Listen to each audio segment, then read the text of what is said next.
Republicans support maximum transparency. We always have. The President of the United States supports maximum transparency. You've heard him say it in his own words. But he has had the same concerns that I've just articulated here, and we've talked about that. All of us have had these concerns, and we understand that we have a responsibility to innocent people and victims that is not properly guarded by the discharge petition. And that's why we're so incensed about that. We've got to make sure that we disclose the names of anybody who aided or conspired in any way with Jeffrey Epstein. But at the same time, you've got to make sure that innocent people are protected.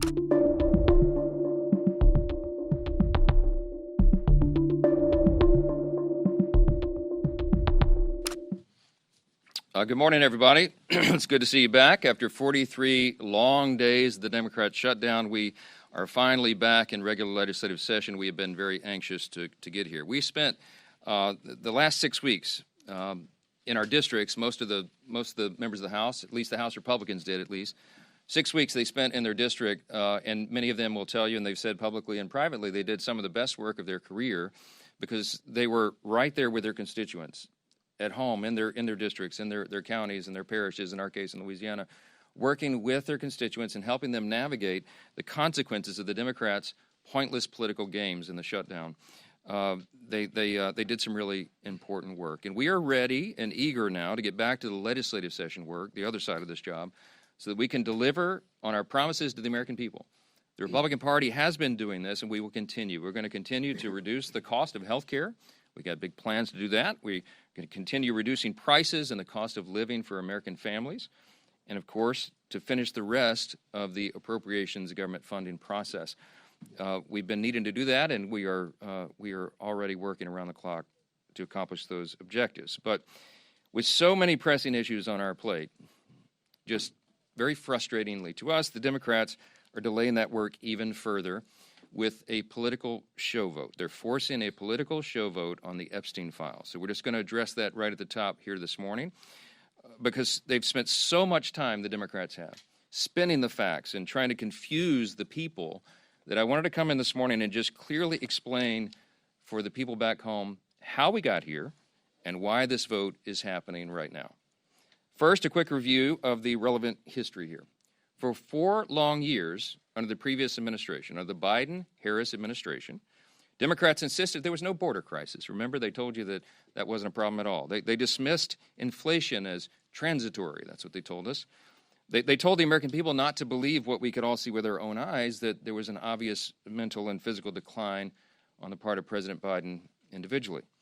And now, seemingly overnight, these same cast of characters, they've taken a sudden and urgent interest in the Epstein investigation. Suddenly, it's all in the name of transparency. That's what they're trying to tell us.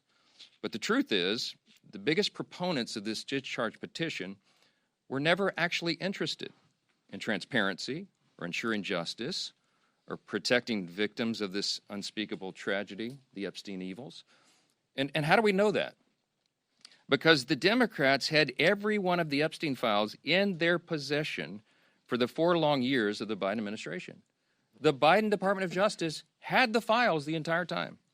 And not a single one of the people who are so loud and animated right now, they never said anything about it for all those 4 years. None of them held press conferences. None of them demanded the release of the documents. And under Biden's DOJ, when they prosecuted just Epstein and Ghislaine Maxwell, not a single one of these Democrats or any of the proponents of the discharge ever made any noise about that at all.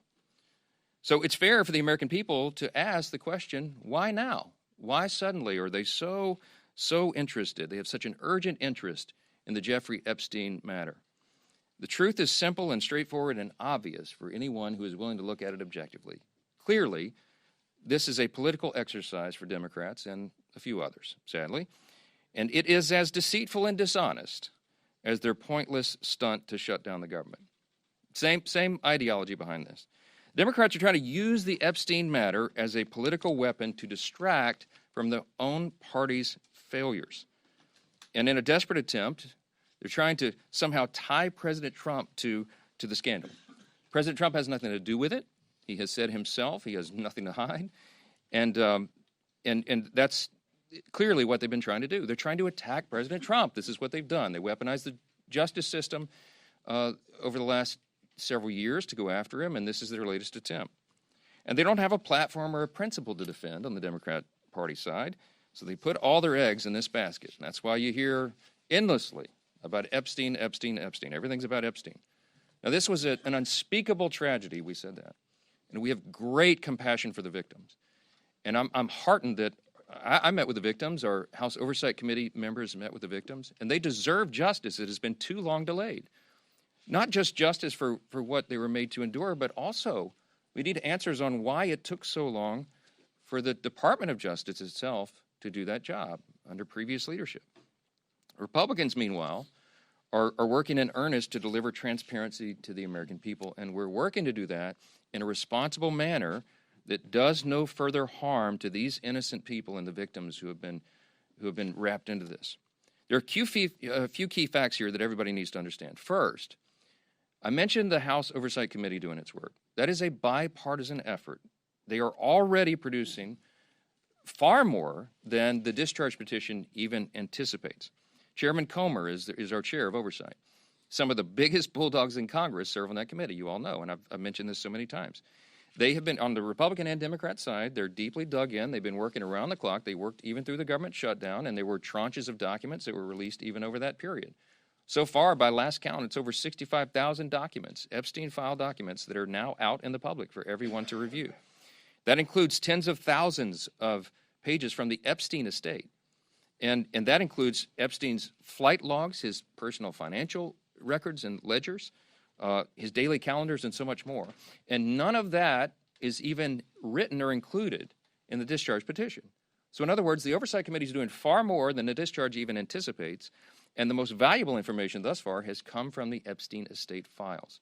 That was produced because of the work of the Oversight Committee that is doing that in a professional, robust manner, using the full subpoena authority of the U.S. Congress. From the very beginning, our side has been insistent that this matter must be handled very carefully and with utmost caution and care for the victims.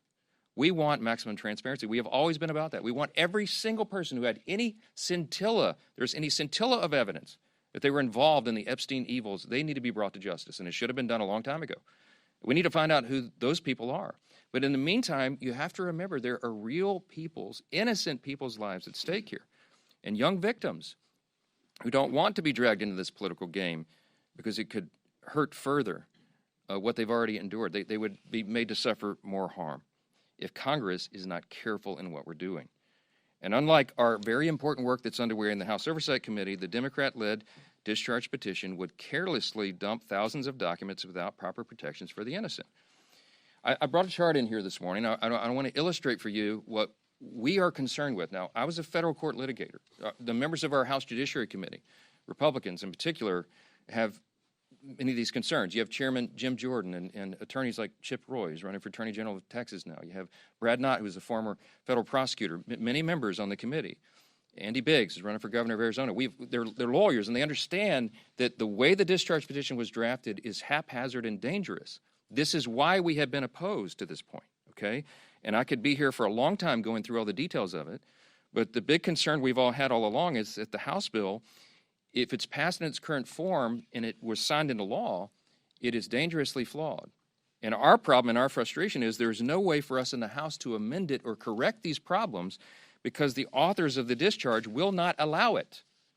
And that's one of our great frustrations. Let me just very quickly, we have a legal document that the lawyers, we have all drafted to explain all this, but let me give you maybe the top 5 concerns about it, and there are more. But as drafted, the discharge petition, it fails to fully protect victim privacy.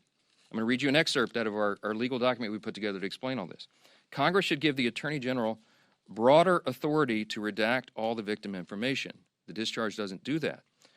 This would prevent the release of information that could be used to unmask victims who have chosen to remain anonymous. Now, you have some very brave women who have come forward and put their names and faces out there and done press conferences and explained that justice is overdue, and our hearts go out to them, and they are heroes.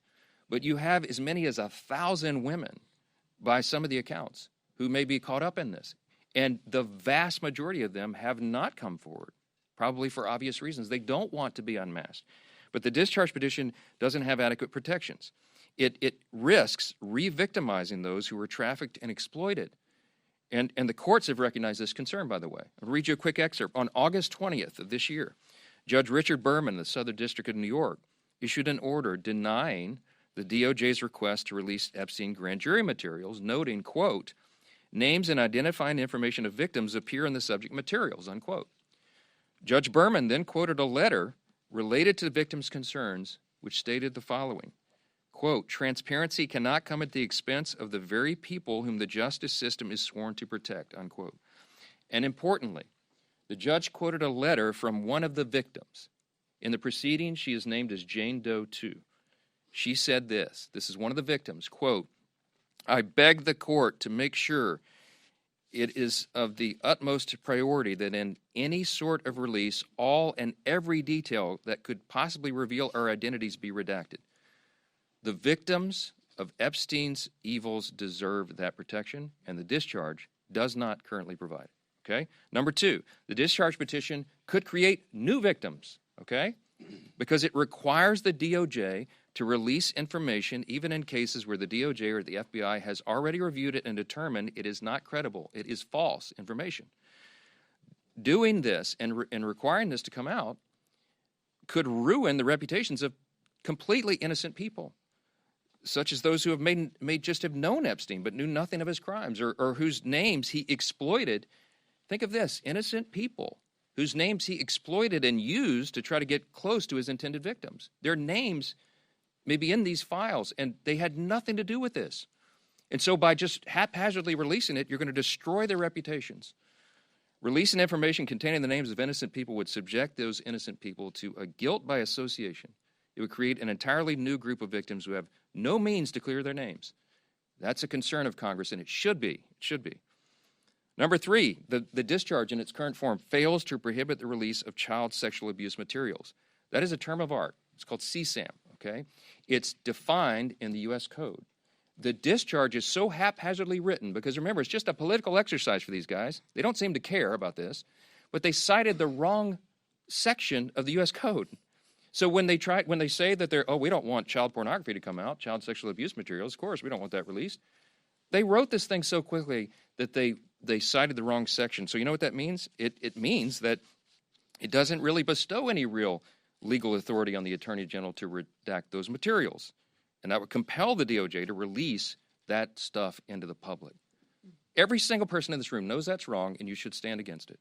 But that's what the discharge says. Number four, it jeopardizes the future federal investigations of the United States. Why? Because the discharge only allows the Attorney General to redact limited portions of records that could publicly identify individuals who are promised confidentiality. In this scenario, you're talking about whistleblowers. You're talking about confidential informants who came forward and gave information and evidence in exchange for agreeing to have their identities not revealed. Violating confidentiality, imagine the chilling effect that would have on future investigations. Who's going to want to come forward if they think Congress can take a political exercise and reveal their identities? Who's going to come talk to prosecutors? It's very dangerous. It would deter future whistleblowers and informants. And the release of that could also publicly reveal the identity, by the way, of undercover law enforcement officers who are working in future operations. Dangerous stuff, and they seem not to care. And by the way, I'm going to remind you again, we went to the authors. We asked the authors of the discharge to change this, and they said jump in the Potomac. All right? Number five, national security concerns, okay? The discharge requires the Attorney General to release within 30 days, quote, classified information to the maximum extent possible. This ignores the principle that declassification should always rest, and always has rested, with the agency that originated the intelligence. Why? So that they can protect their critical sources and methods. It is incredibly dangerous to demand that officials or employees of the DOJ declassify materials that originated in other agencies, in intelligence agencies. I could go on. I won't be here all morning, but there's a lot of problems. There's also a lot of legal scholars, and I'm among them, who are concerned that that you've got problems with grand jury secrecy. We know Rule 6E of the Federal Rules of Criminal Procedure prohibits the release of grand jury materials, but the way the discharge is drafted, you can make an argument that it requires all that to come out, and that is a serious problem. Grand juries are not adversarial, okay? There's no opportunity there for cross-examination. You can't disprove evidence. You can't challenge the evidence in any way. And if Congress goes in and breaks that seal and just starts releasing sensitive grand jury materials and allegations like that, it raises a risk that the grand jury process will be politicized in the future. And that's a whole other danger that we could talk about all day.